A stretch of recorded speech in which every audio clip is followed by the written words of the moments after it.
Supreme court ने मध्य प्रदेश सरकार और सीबीआई को नोटिस जारी कर जवाब तलब किया। बताया जा रहा है कि सागर जिले के बरोदिया नौनागिर गांव में दलित परिवार के मामले में सुप्रीम कोर्ट ने ये नोटिस भेजा है। याचिकाकर्ता ने निष्पक्ष सुनवाई की मांग की और मामले में पूर्व मंत्री भूपेंद्र सिंह के करीबियों के शामिल होने की बात कहते हुए याचिका दायर की। सुप्रीम कोर्ट ने इस पूरे मामले में सुनवाई करते हुए जस्टिस माहेश्वरी और अरविंद कुमार की बेंच ने एमपी सरकार और सीबीआई से जवाब मांगा है।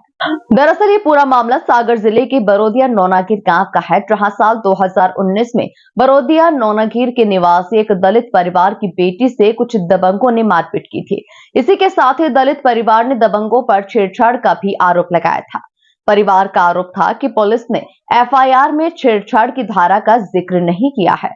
आपको बता दें कि दबंग परिवार ने उन पर समझौता करने का दबाव बनाया था, ये भी उन्होंने कहा।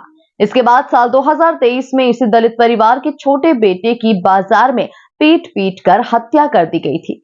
इतना ही नहीं, दबंगों ने घर में घुसकर तोड़फोड़ तक की थी। 18 साल के लड़के की हत्या का गवाह उसकी मां, बहन और चाचा थे, जिसके बाद दबंगों ने रिश्ते के चाचा पर भी गवाही बदलने का दबाव बनाया था और जब वो नहीं माने थे तो कुल्हाड़ी से मारकर उनकी भी हत्या कर दी थी। चाचा का शव लेकर भतीजी जिसके साथ छेड़छाड़ हुई थी वो गांव लौट रही थी।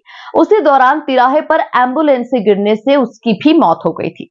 हालांकि इस मामले में पुलिस का दावा था कि पीड़िता एम्बुलेंस से कूद गई थी। चाचा भतीजे की मौत के बाद ये मुद्दा खूब गरमाया था। कांग्रेस ने बीजेपी पर आरोप भी लगाए थे और इस बीच मुख्यमंत्री मोहन यादव ने 29 मई 2024 को पीड़ित परिवार से मिलकर मुलाकात भी की थी।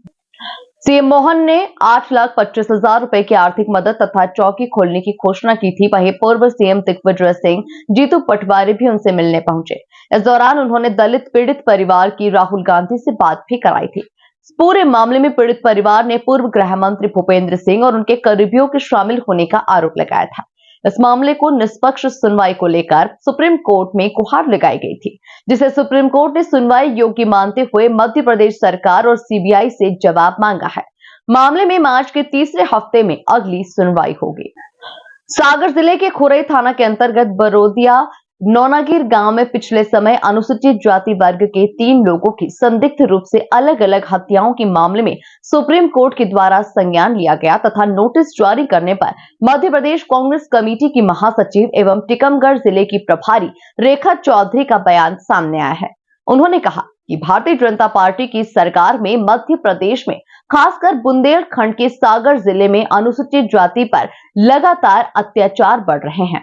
खुरई क्षेत्र के बरोदिया नौनागिर गांव में एक के बाद एक 3 दलित लोगों की हत्या कर दी जाती है और इस पूरे प्रकरण को बीजेपी के बड़े नेताओं के द्वारा दबाने की कोशिश की जाती है।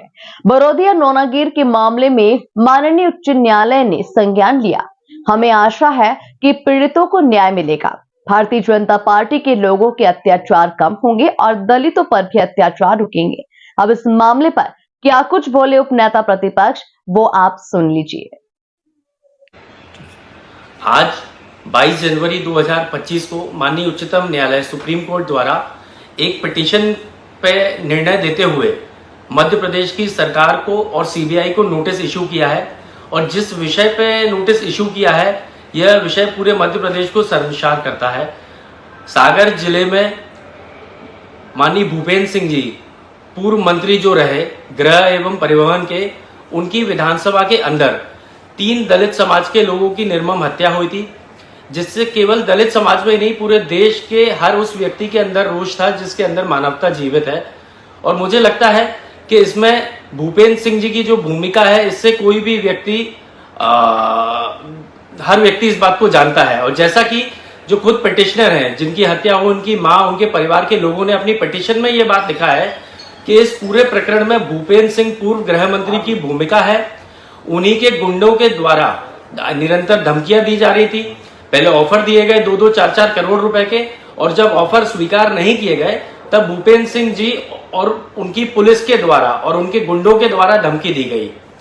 मुझे लगता है कि यह इतना बड़ा विषय है, इसमें स्वयं हमारे नेता आदरणीय राहुल गांधी जी ने संज्ञान लेते हुए पीड़ित परिवार से बात करी थी उस समय पे, और पूरे देश की नजर इस विषय पर थी। दलित समाज के साथ जो अत्याचार हो रहा है पूरे देश में और मध्य प्रदेश में, यह बात सभी लोग जानते हैं। लेकिन दुर्भाग्य तब है जब स्वयं गृह मंत्री की संलिप्तता उसमें आ जाए। मुझे लगता है कि माननीय सुप्रीम कोर्ट ने तो अपना कर्तव्य निभाया है, सरकार से जवाब मांगा है, परंतु क्या सरकार अपने ही मंत्री, पूर्व मंत्री और अपने ही वरिष्ठ विधायक के खिलाफ सच्चाई बयान कर पाएगी? इसकी संभावना ना के बराबर है। मुझे लगता है माननीय न्यायालय को इसका संज्ञान लेते हुए भूपेंद्र सिंह, उनके गुंडों के ऊपर एफआईआर दर्ज करनी चाहिए। एफआईआर एक आरोप मात्र होता है, उसकी जांच हो जाए और भूपेंद्र सिंह जी को भी इसमें परहेज नहीं होना चाहिए कि किसी प्रकरण की जांच होनी चाहिए। मुझे लगता है वो भी इस बात के पक्षधर रहे हैं, तो उस भूपेंद्र सिंह के ऊपर इसमें एफआईआर हो, सारे लोगों के ऊपर एफआईआर होकर के जांच होनी चाहिए। और मैं आग्रह करूंगा माननीय मुख्यमंत्री मोहन यादव जी से, माननीय डीजीपी मकवाना जी से कि भूपेंद्र सिंह के ऊपर एफआईआर दर्ज की जानी चाहिए। कहीं सरकार के दबाव में या भाजपा के वरिष्ठ नेताओं के दबाव में उनको छोड़ा नहीं जाए, क्योंकि ये विषय दलितों से जुड़ा हुआ विषय है, मानवता से जुड़ा हुआ विषय है। आवश्यकता पड़ेगी तो इसमें पूरे देश में प्रदर्शन होगा। आने वाले विधानसभा के सत्र में भी हम इसको उठाएंगे और जो इसके मुख्य आरोपी या संरक्षक है भूपेंद्र सिंह, उनको इसमें छोड़ा नहीं जाएगा।